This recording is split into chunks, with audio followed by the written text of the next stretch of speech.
Bapak Ibu saudara-saudara yang dikasih Tuhan, selamat malam. Kalau kita boleh berjumpa kembali dalam ibadah kita pada malam hari ini, kita boleh bersama-sama bersekutu dengan firman Tuhan. Puji nama Tuhan.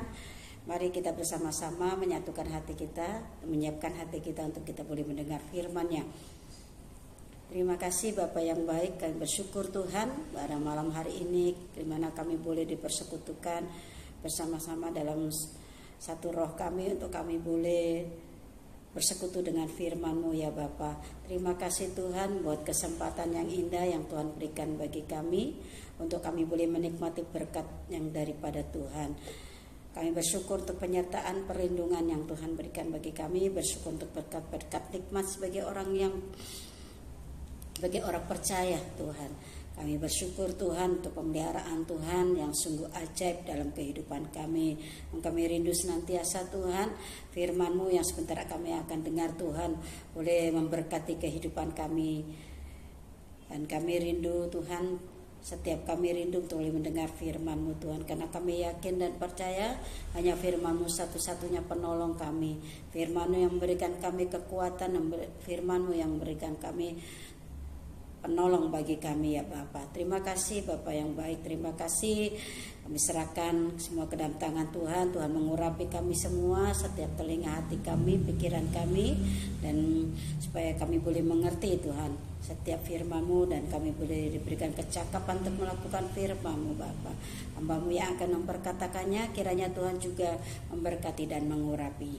Terima kasih Tuhan Yesus, di dalam nama Tuhan Yesus kami siap untuk mendengar firman Tuhan. Haleluya. Puji nama Tuhan. Bapak Ibu saudara-saudara yang dikasih Tuhan, saya yakin dan percaya bahwa setiap kita boleh merasakan sukacita yang besar daripada Tuhan, sehingga kita senantiasa hidup dalam pengucapan syukur kepada Tuhan, dan kita selalu rindu untuk bersekutu bersama Tuhan, tinggal dalam hadirat Tuhan. Dan malam hari ini kita akan mendengar firman Tuhan. Firman Tuhan yang terdapat di dalam Mazmur 37 ayat yang ke-37. Mazmur 37 ayat yang ke-37 bunyi firman Tuhan.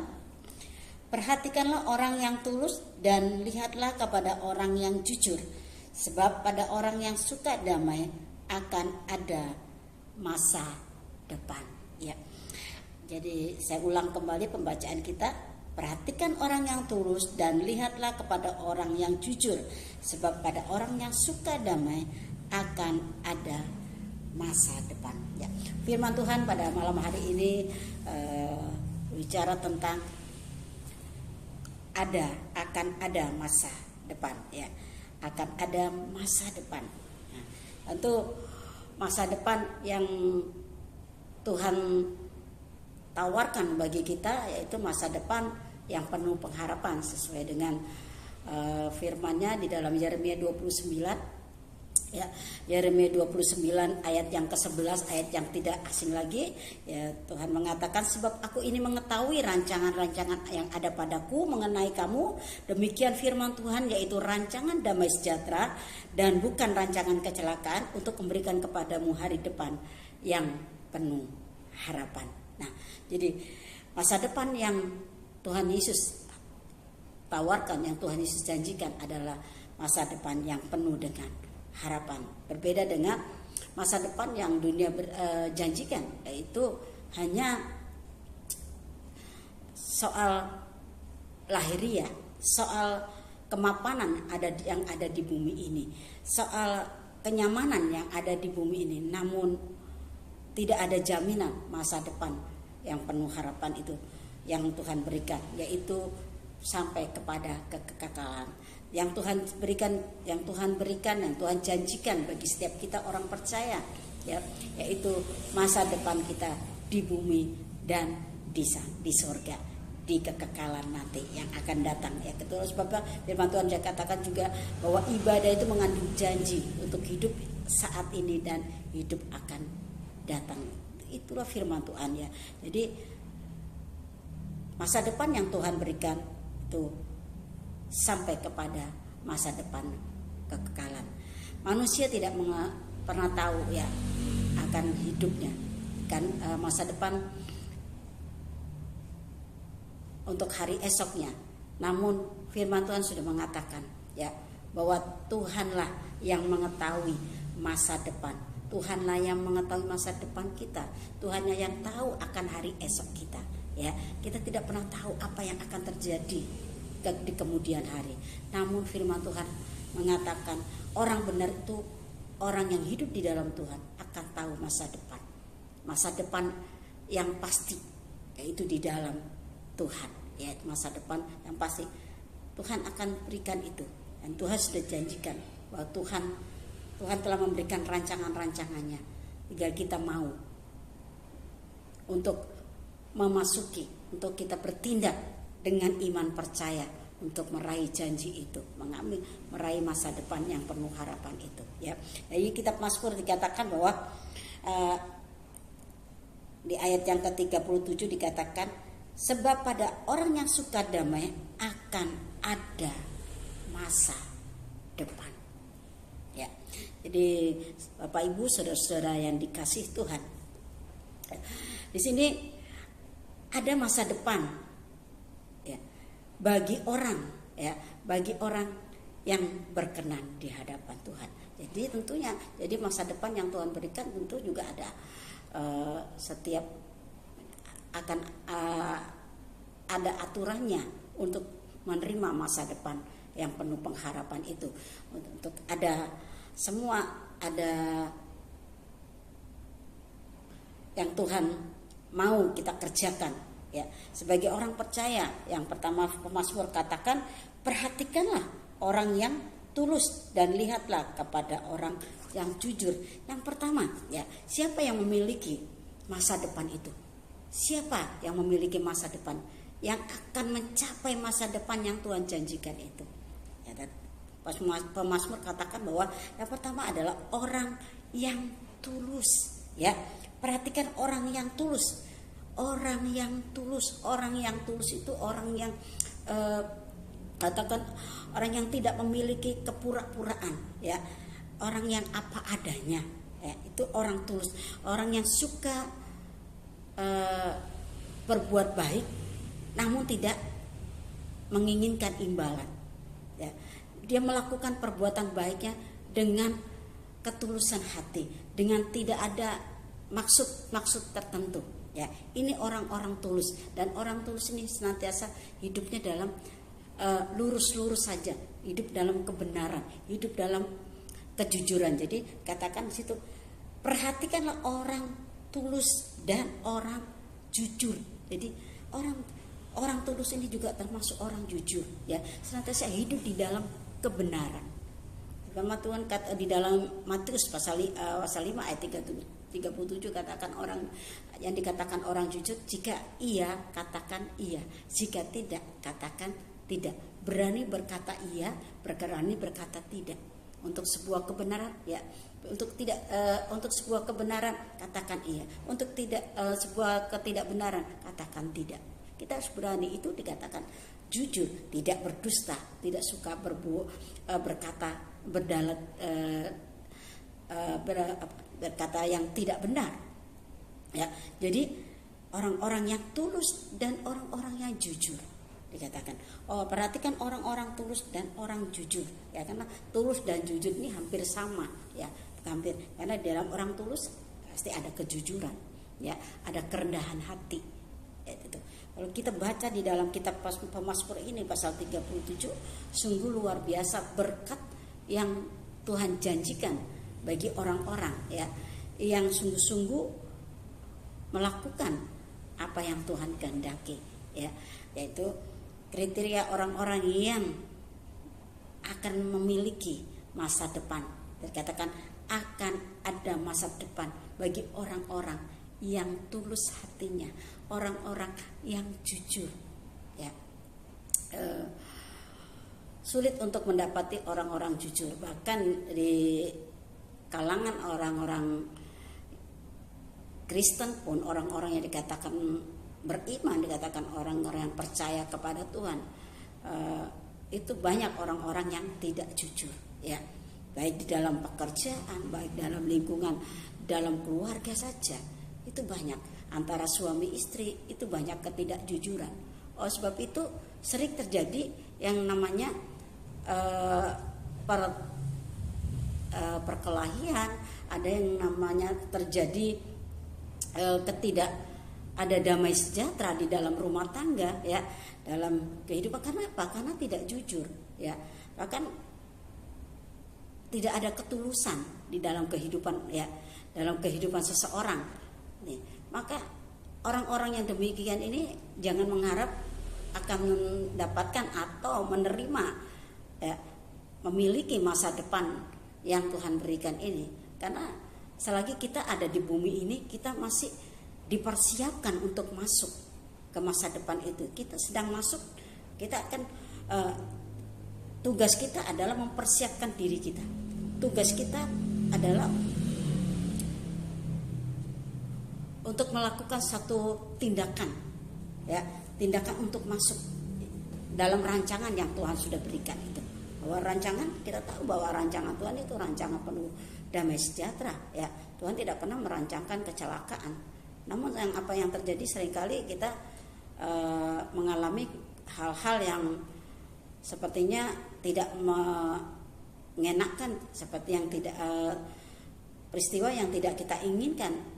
Namun tanpa kita sadari yang terjadi, yang kita alami itu bermula dari sikap perbuatan kita sendiri, ya. Oleh karena ketidakjujuran kita, oleh karena kita tidak tulus hati dalam menjalani kehidupan ini, dalam kita beriman kepada Tuhan saja kita tidak tulus hati, ya. Kali kita tidak tulus, ya. Mungkin kalau di hadapan manusia kita bisa berpura-pura bermuka manis, ya. Kita ada banyak orang-orang hanya pencitraan, ya kan. Baik juga di dalam rumah tangga juga demikian, di kalangan masyarakat pun demikian. Banyak orang tidak tulus hati, ya, dengan apa yang Tuhan sudah percayakan, yaitu keselamatan yang Tuhan berikan bagi kita, iman yang Tuhan sudah berikan, kasih karunia yang Tuhan berikan. Kadang kita memiliki sikap yang tidak tulus kepada Sang Pemberi, kepada Tuhan sendiri. Padahal itu Tuhan, melalui sikap hidup kita bahwa Tuhan itu Allah yang Maha Tahu ketika kita tulus atau kita tidak. Nah, oleh sebab itu sebagai orang percaya, orang yang menerima kasih karunia Tuhan, ya, kita harus memiliki hati yang tulus, hati seperti Tuhan, hati yang tulus, hati yang penuh dengan kerendahan hati yang baik, hati yang suka menolong, ya, hati yang suka berbelas kasihan, hati juga hidup dalam kejujuran, dalam perkataan, tindakan kita, dalam pikiran kita.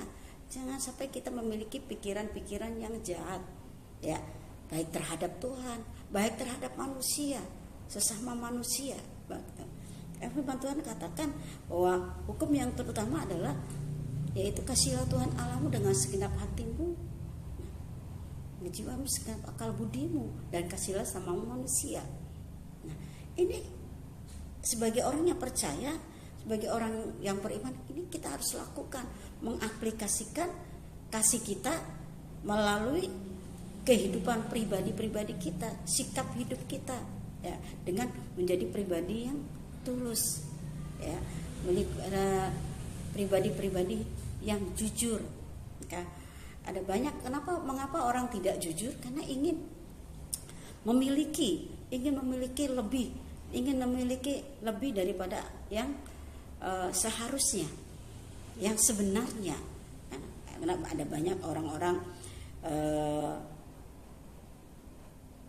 di pekerjaan misalkan, ya, karena ingin cepat kaya, namun tidak suka bekerja keras, namun tidak suka berlelah-lelah, namun maunya cepat-cepat instan. Jadi akhirnya dia berbuat dengan tidak jujur. Sebagai pedagang demikian juga. Terkadang kita tidak mau memiliki keuntungan yang sedikit. Kita pengennya cepat memiliki harta banyak, kita pengen cepat-cepat jadi kaya, sehingga kita menghalalkan segala cara, ya. Kita menggunakan cara-cara seperti dunia ini, menipu, berdusta, berbohong, ya. Jadi firman Tuhan tidak membenarkan orang-orang ini.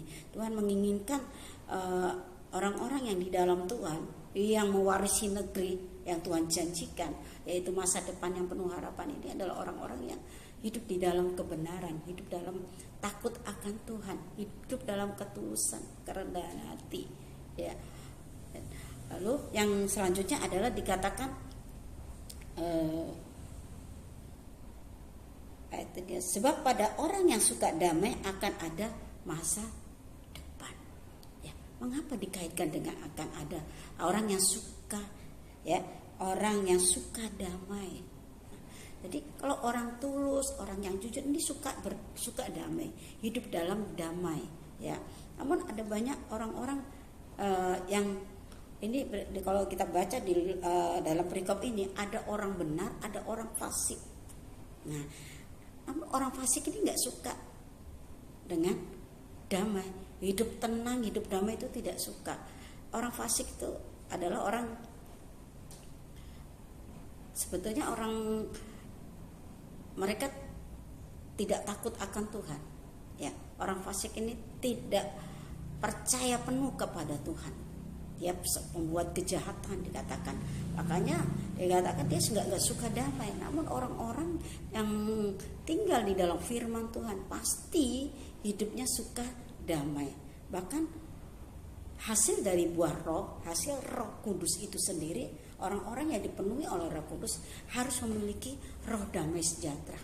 Roh damai sejahtera. Ketika kita tidak memiliki roh damai sejahtera, itu akhirnya kita, yang sering kita lakukan adalah setiap hari kita diperhadapkan dengan masalah.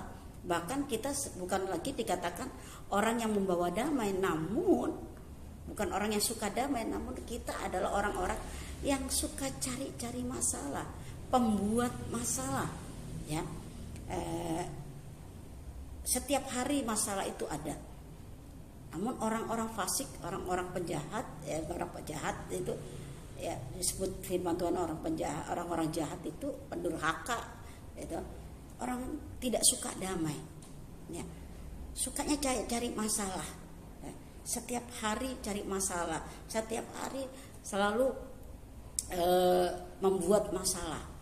Perkara kecil dibuatnya besar, ya kan? Ini orang yang suka cari masalah tuh yang biasanya masalah cuma kecil, namun karena hatinya tidak dikuasai oleh roh, jadi tidak ada damai di sejahtera, ya. Tidak suka damai, sukanya ribut, sukanya di dalam kehidupannya itu sukanya berantem, hidup suka berkelahi gitu, ya.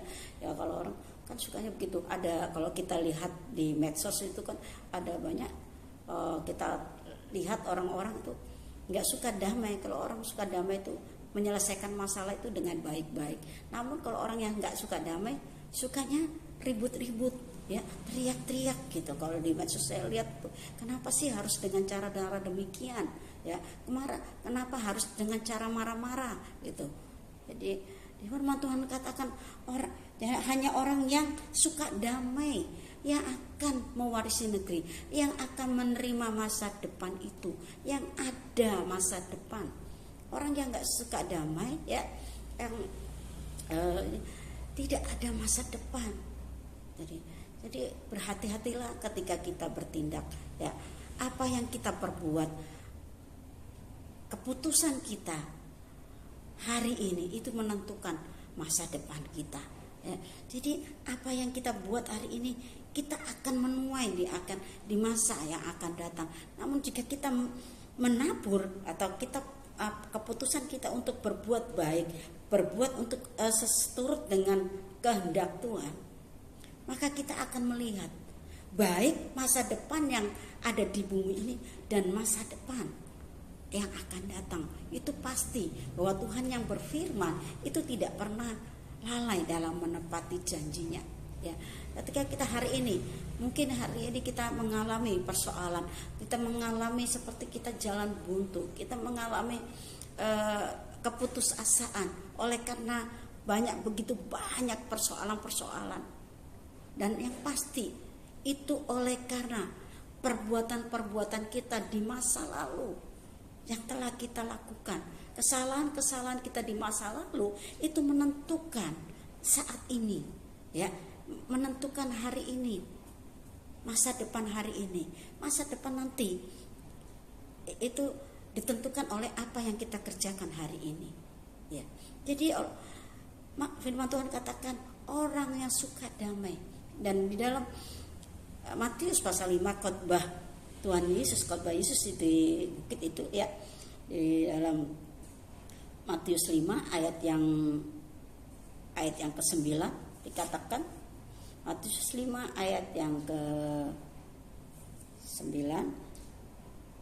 berbahagialah orang-orang yang membawa damai, maka karena ia akan disebut sebagai anak-anak Allah, ya.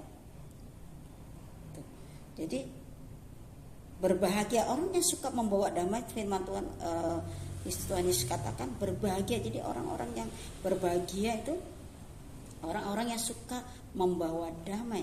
Nah, jadi dengan kita membawa damai aja itu dikatakan kita adalah orang-orang yang berbahagia. Jadi untuk berbahagia salah satunya adalah harus suka damai, ya, harus suka damai.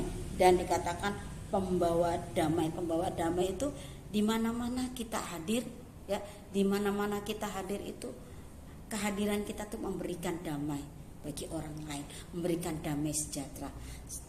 Yang kita teladani adalah Tuhan Yesus Kristus. Kehadiran Tuhan Yesus di bumi itu sebagai Raja Damai untuk memberikan damai sejahtera bagi setiap kita. Firman Tuhan katakan juga di dalam Yohanes 14 ayat 26, ya, damai sejahtera ku tinggalkan, damai sejahtera ku berikan kepadamu. Jadi ketika Roh Kudus yang dijanjikan Tuhan itu kita terima, maka roh damai sejahtera itu ada di dalam diri kita. Bahkan Tuhan katakan ditinggalkan dan diberikan, lalu kita bawa damai sejahtera itu untuk kita bagikan, ya. Sehingga ketika kita datang dimanapun Tuhan tempatkan kita, kehadiran kita membawa damai sejahtera. Jadi orang-orang yang beriman, orang-orang yang percaya, orang-orang yang dipenuhi dengan roh, orang-orang yang suka damai, ya, orang-orang yang membawa damai, suka kepada ketenangan, ya. Jadi Tuhan yang kita sembah adalah Tuhan yang adil tentunya, ya.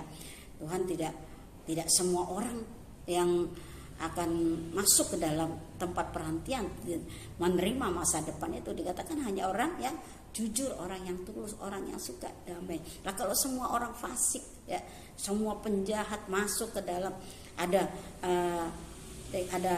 di tempat perhentian yang Tuhan janjikan, ini Tuhan tidak adil. Namun kita memiliki Tuhan yang adil, ya. Tentu ada orang fasik, pasti ada tempatnya. Dikatakan juga bagaimana masa depan orang-orang fasik. Kalau kita baca dalam Mazmur 37 juga di ayat yang ke-38, ya. Tetapi pendurhaka, ya, pendurhaka akan dibinasakan bersama-sama, dan masa depan orang-orang fasik akan dilenyapkan. Tidak akan ada masa depan bagi orang fasik. Tidak ada masa depan bagi pendurhaka. Ini orang yang tidak menghormati Tuhan, orang-orang yang tidak menghormati sesama, orang suka melawan kepada orang tua, kepada pemimpin, pemberontak. Itu namanya pendurhaka, ya. Jadi kenapa? Pemberontak dia tidak suka damai, sukanya, ya, di dalam hatinya penuh dengan kepanasan, penuh dengan amarah, tidak ada pengampunan, tidak bisa mengampuni. Ini orang-orang yang tidak suka damai, ya. Nah, Tuhan katakan hanya orang yang suka damai yang memiliki masa depan. Amsal 24 ayat 20 dikatakan karena tidak ada masa depan. Amsal 24 ayat 20, karena tidak ada masa depan bagi penjahat. Bagi penjahat, ya. Dan tidak ada masa depan, namun ada masa depan bagi orang-orang yang mengasihi Tuhan, orang-orang yang hidup di dalam jalan-jalan kebenaran. Ya, jadi contoh seperti Yusuf, ya, mungkin jalannya berliku-liku, namun kita tahu pada akhirnya Yusuf mendapatkan kepercayaan. Ya, ini masa depan di bumi, saya katakan ini masa depan di bumi. Yusuf menerima kekuasaan, mendapatkan kepercayaan nomor 2 di Mesir, ya, di bawah Firaun. Oleh karena apa? Kita lihat kehidupan Yusuf, pribadi Yusuf. Yusuf adalah orang yang jujur, Yusuf adalah orang yang tulus, Yusuf adalah orang yang suka damai. Ya. Walaupun disakiti oleh saudara-saudaranya, walaupun telah dibuang, dijual, ya. Namun Yusuf katakan, kamu mereka-reka yang jahat, namun Tuhan tidak pernah. Tentang hidup Yusuf. Jadi di dalam hati orang-orang fasik selalu berpikir yang tidak baik. Namun di dalam orang-orang yang tulus, yang jujur, yang suka damai, maka jalannya akan benar dan Tuhan akan menunjukkan kasih setianya, menyatakan masa depannya. Ya. Yusuf telah menerima janji sesuai dengan mimpinya. Tuhan telah memperlihatkan, dan hari ini Tuhan juga menawarkan, mengingatkan kita. Mungkin kita telah dalam saat ini kita menghadapi dalam jalan buntu. Mungkin saat ini kita sedang menghadapi masalah besar, putus asa. Namun tidak ada kata terlambat. Selagi hari masih dikatakan hari ini, kita masih ada kesempatan untuk kita bisa meraih masa depan itu. Ketika kita berubah, ketika kita boleh merubah keputusan kita, ketika kita menyadari akan kesalahan-kesalahan kita, kita minta pengampunan kepada Tuhan dan mulai memperbaiki diri kita. Tuhan, dikatakan Tuhan bahwa di Yeremia 29 itu janji Tuhan untuk memulihkan bangsa Israel, ya, Yeremia 29, di mana Tuhan pada saat bangsa Israel ada di pembuangan, ya, tentu di tempat pembuangan ini adalah tempat masa-masa yang sulit, masa-masa yang tidak nyaman, ya. Namun Tuhan kita, Tuhan yang mengasihi, Tuhan yang tidak pernah meninggalkan, selalu memberikan kesempatan. Namun ingat bahwa kesempatan tidak akan terjadi berulang-ulang. Ya, masih ada kesempatan hari ini. Jika dikatakan hari ini, jangan keraskan hati. Jangan kita terus mengeraskan hati kita. Kita kokoh, kita kukuh, ya, dengan pendirian kita bahwa saya hidup benar, bahwa saya sudah benar. Padahal kita tidak sesuai, hidup kita tidak sesuai dengan firman Tuhan. Bukan kita tidak bisa mengampuni, kita tidak memiliki kasih kepada Tuhan, kita tidak memiliki kasih kepada sesama, ya. Namun kita masih berkata bahwa saya hidup, bahwa saya benar. Nah, orang-orang yang demikian ini tidak layak. Orang-orang yang demikian Tuhan tidak akan memberikan kesempatan, ya, untuk kita bisa menerima masa depan. Ya. Di Yeremia 29 ayat yang ke katakan di 12, ya. Dan apabila kamu berseru datang untuk berdoa kepadaku, maka aku akan mendengarkan kamu. Apabila kamu mencari aku, kamu akan menemukan aku. Apabila kamu menanyakan aku dengan segenap hati, aku akan beri kamu menemukan aku. Demikian firman Tuhan, dan aku akan memulihkan keadaanmu dan mengumpulkan kamu dari antara segala bangsa, dari segala tempat di mana kamu telah kucerai-beraikan. Demikian firman Tuhan, dan aku akan mengembalikan kamu ke tempat yang dari mana aku telah membuang kamu. Ya, bangsa Israel telah dibuang, ya, di Babel, ya, dalam pembuangan Babel. Oleh karena apa? Oleh karena ketidakbenaran, hidup dalam ketidakbenaran, hidup dalam pemberontakan, hidup tidak dalam oleh karena bangsa Israel adalah bangsa yang tegar tengkuk, keras kepala, ya, suka memberontak, suka melawan Tuhan, melawan pemimpin-pemimpin, tidak taat kepada firman Tuhan, tidak suka mendengar. Maka tentu Tuhan mendisiplinkan. Tuhan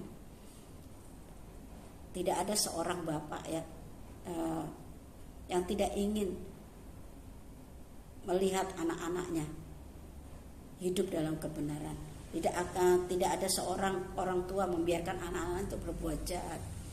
Bukan berarti orang tua tidak mengasihi, ya. Namun oleh karena orang tua mengasihi, maka orang tua mendisiplinkan. Mungkin teguran, mungkin ajaran, ya. Demikian juga Tuhan, ya. Jadi Tuhan mendidik, Tuhan mengajar orang bangsa Israel ini. Namun Tuhan yang mengasihi, Dia mengasihi bangsa pilihannya, masih memberikan kesempatan. Ada janji pemulihan. Jika hari ini juga demikian, masih ada janji yang Tuhan berikan bagi setiap kita, ya. Mungkin kita seperti bangsa Israel, kita tidak taat, kita tidak dengar-dengaran, kita memberontak, kita telah banyak berbuat salah melawan Tuhan. Namun firman Tuhan katakan hari ini, ya, Tuhan masih memberikan kesempatan untuk kita meraih masa depan yang penuh harapan itu. Masih akan ada masa depan bagi kita, asal kita mau berubah, asal kita boleh memperbaiki kehidupan kita. Kita berdoa kepada Tuhan. Firman Tuhan, aku akan mendengar. Kita berdoa, minta pengampunan, minta ampun kepada Tuhan, ya. Karena Tuhan itu tidak pernah salah, manusia yang salah. Jadi kita patut kita minta ampun. Karena masa depan yang memberikan masa depan penuh harapan hanya Tuhan, ya. Bukan dunia ini, bukan karena kehebatan kita untuk meraih masa depan, itu tidak. Mungkin kalau hanya kehebatan kita hanya meraih masa depan di bumi ini, namun tidak masa depan yang penuh dengan harapan itu. Masa depan itu ada kekekalan, hanya ada di dalam, ya. Tuhan memberikan kesempatan, baik juga bagi perempuan. Firman Tuhan dikatakan seorang pendosa, perempuan yang berdosa, ya, Tuhan mengampuni, Tuhan memberikan kesempatan, asal jangan berbuat jahat lagi. Tuhan kesempatan hari ini Tuhan masih berikan bagi kita, asal jangan mengulangi kesalahan yang sama. Masa depan itu masih ada. Mari kita menerima masa depan, meraih masa depan yang Tuhan telah janjikan bagi kita sebagai orang-orang yang percaya, dengan kita boleh hidup di dalam firman-Nya. Amin. Firman Tuhan, kiranya firman Tuhan malam hari ini boleh mengubah paradigma kita, mengubah perilaku hidup kita, untuk kita boleh membenahi kehidupan ini, sehingga kita boleh mengecap, menerima akan janji firman Tuhan. Kita hidup oleh karena janji Tuhan. Kita bisa kuat hari ini. Kita bisa karena apa? Karena janji Tuhan, ya, bahwa Tuhan akan mewarisi negeri ini. Firman Tuhan dikatakan di dalam kitab Mazmur pasal 37, ya. Kita baca kembali Mazmur 37.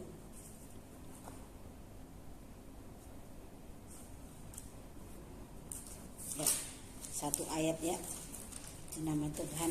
Dan hari ini kita boleh sungguh-sungguh diberkati Tuhan, dikuatkan oleh firman Tuhan, ya. Mazmur 37. Sesungguhnya orang-orang yang diberkatinya akan mewarisi negeri, ya, tetapi orang-orang yang dikutuknya akan dilenyapkan, ya. Jadi Bapak Ibu saudara-saudara yang dikasihi Tuhan, tentu kita adalah orang-orang yang diberkati Tuhan, orang-orang yang diberkati Tuhan yang akan mewarisi negeri ini, ya. Dikatakan dan negeri yang akan datang, yaitu negeri samawi, masa depan kita di surga nanti. Amin. Puji nama Tuhan. Mari kita bersyukur untuk firman Tuhan sudah kita dengar pada malam hari ini. Terima kasih Tuhan Yesus, kami bersyukur untuk firman-Mu yang memberikan kami kekuatan, penghiburan bagi kami. Ketika kami saat ini mendengar firman Tuhan, kami kembali diingatkan akan janji Tuhan, akan jaminan masa depan di dalam Tuhan. Dan Tuhan kiranya mengampuni kami jika di masa lalu kami, jika hari-hari yang kami lalui kami telah bertindak salah di hadapan Tuhan. Mari Tuhan tolong kami untuk kami boleh memperbaiki kehidupan kami, perilaku kami, cara hidup kami ya Tuhan yang salah. Kiranya Tuhan menolong, Roh Kudus menolong kami, memampukan kami ya Tuhan. Terima kasih untuk firman-Mu Tuhan. Biarlah firman-Mu senantiasa boleh terus menguatkan kami ya Bapa di surga. Dan kami percaya bahwa Engkau yang telah berjanji adalah setia Tuhan. Terima kasih Bapak, terima kasih. Kami bersyukur malam hari ini ya Bapak, melalui kebenaran firman-Mu Tuhan yang sudah diperdengarkan ya Bapak. Kami serahkan kehidupan kami ke dalam tangan kasih-Mu, dan kami percaya bahwa Tuhan akan bertindak sesuai dengan firman-Mu. Serahkanlah hidupmu kepada Tuhan, maka Tuhan yang akan bertindak. Kami mau berserah penuh kepadamu ya Bapa, karena kami percaya Engkau yang memegang hidup kami, Engkau yang memegang hari esok hidup kami ya Tuhan. Karena kami tahu masa depan kami ada di dalam Tuhan kami Yesus Kristus. Serahkan kehidupan kami ke dalam tangan kasih-Mu Tuhan. Setiap pribadi rumah tangga hari ini Tuhan, apa menjadi persoalan umat-Mu hari ini Tuhan, Engkau Allah yang maha tahu, Allah yang mengerti keadaan umat-Mu. Tuhan menolong Tuhan. Mungkin hari ini umat-Mu mengalami kesulitan Tuhan dalam keuangan. Mari Tuhan tolong Tuhan. Tuhan buka jalan Tuhan. Tuhan berkati ya Bapa Surgawi. Tuhan jamaah juga mereka mengalami kelemahan di dalam tubuh. Tuhan juga berikan kami penghiburan melalui kesembuhan yang daripada Tuhan ya Bapa. Apapun yang menjadi persoalan pergumulan umat-Mu hari ini Tuhan, kiranya Tuhan mengulurkan tangan, Tuhan mendengar seru doa kami sesuai dengan firman-Mu ya Tuhan. Kami percaya ya Tuhan, ketika kami mohon pengampunan daripada Tuhan, Tuhan mendengar seru doa kami. Kami percaya Tuhan, orang-orang benar tidak akan ditinggalkan ya Bapa. Kiranya Tuhan yang menjaga keluar masuk dari umat-Mu, melindungi, menjauhkan daripada marbaya, sakit, penyakit, kecelakaan, maut, apapun ya Tuhan. Di dalam nama Tuhan Yesus Kristus, berkati setiap rumah tangga, pernikahan umat anak-anak-Mu ya Bapa. Berkati dengan buah kandungan anak, berkati buah kandungan mereka ya Bapa. Berkati anak-anak kami yang saat ini juga membutuhkan jodoh daripada Tuhan. Kiranya Tuhan pertemukan jodoh yang daripada Tuhan. Membutuhkan pekerjaan, lapangan pekerjaan, Tuhan juga buka jalan. Berkati juga pendidikan dari anak-anak kami yang akan menyelesaikan dan bahkan yang ingin melanjutkan pendidikan yang lebih tinggi. Tuhan menolong ya Bapa. Memberikan kekuatan, kesehatan, penghiburan bagi orang tua kami yang sudah lanjut usia, mulai mengalami kelemahan-kelemahan tubuh ya Tuhan. Kuatkan Tuhan dan teguhkan imannya ya Bapa. Dalam nama Yesus Tuhan memberkati saudara-saudara kami yang hidup tanpa suami, tanpa istri. Tuhan menopang Tuhan menolong ya Bapa Surgawi. Terima kasih Tuhan, terima kasih bangsa negeri kami Indonesia. Kiranya Tuhan juga memberkati bangsa negeri kami, berikan keamanan, ketentraman, kesejahteraan bagi bangsa negeri kami ya Tuhan. Kami rindu Tuhan bangsa negeri kami juga boleh diselamatkan oleh Tuhan, menerima masa depan yang penuh pengharapan ya Tuhan. Terima kasih Tuhan Yesus, kami boleh beribadah kepada Tuhan. Setiap persembahan-persembahan yang kami persembahkan Tuhan, baik melalui tubuh jiwa roh kami, baik persembahan melalui persembahan rupiah-rupiah yang dikumpulkan, kiranya Tuhan memberkati, boleh menjadi berkat bagi pelayanan pekerjaan Tuhan di mana kami boleh digembalakan. Terima kasih Tuhan, sebentar kami akan berpisah satu dengan yang lain. Sebelum kami berpisah, kiranya berkat Tuhan boleh dicurahkan bagi setiap kami. Diberkati engkau yang datang di dalam nama Tuhan Yesus. Diberkatilah engkau yang mengasihi dan percaya sungguh-sungguh kepada Tuhan Yesus.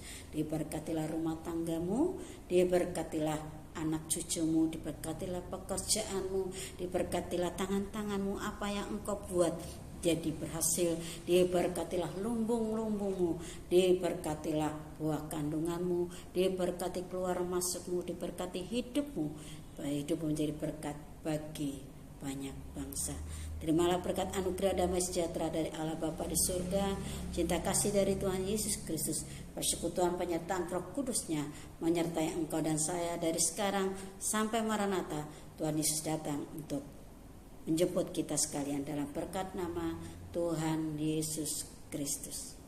Haleluya. Shalom, Tuhan berkati.